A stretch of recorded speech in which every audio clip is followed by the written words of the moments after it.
В Испании произошла катастрофа. В провинции Кордоба столкнулось два пассажирских поезда.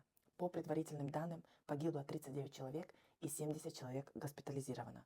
Всего в поездах находилось 484 человека. Поезд Ирио, следовавший из Малаги в Мадрид, сошел с рельсов и столкнулся с поездом компании Альвия Ренфе, который двигался с скоростью 200 км в час. Несколько вагонов упали с насыпи более 5-6 метров. За этими страшными цифрами стоят живые люди. Они ехали домой после работы, после выходных на работу. Поэтому это такие очень страшные цифры. Еще страшнее становится, что это все случилось на прямом отрезке. Поэтому премьер-министр заявил, что пока даже не понимает, как такое могло произойти. Сейчас движение между Мадридом и Андалусией пока остановлено, а всю информацию можно получить по горячей линии. Хочется сказать, чтобы вы берегли друг друга, вовремя говорили слова любви и поддержки, ну и, конечно же, выразить соболезнования всем, кого это коснулось.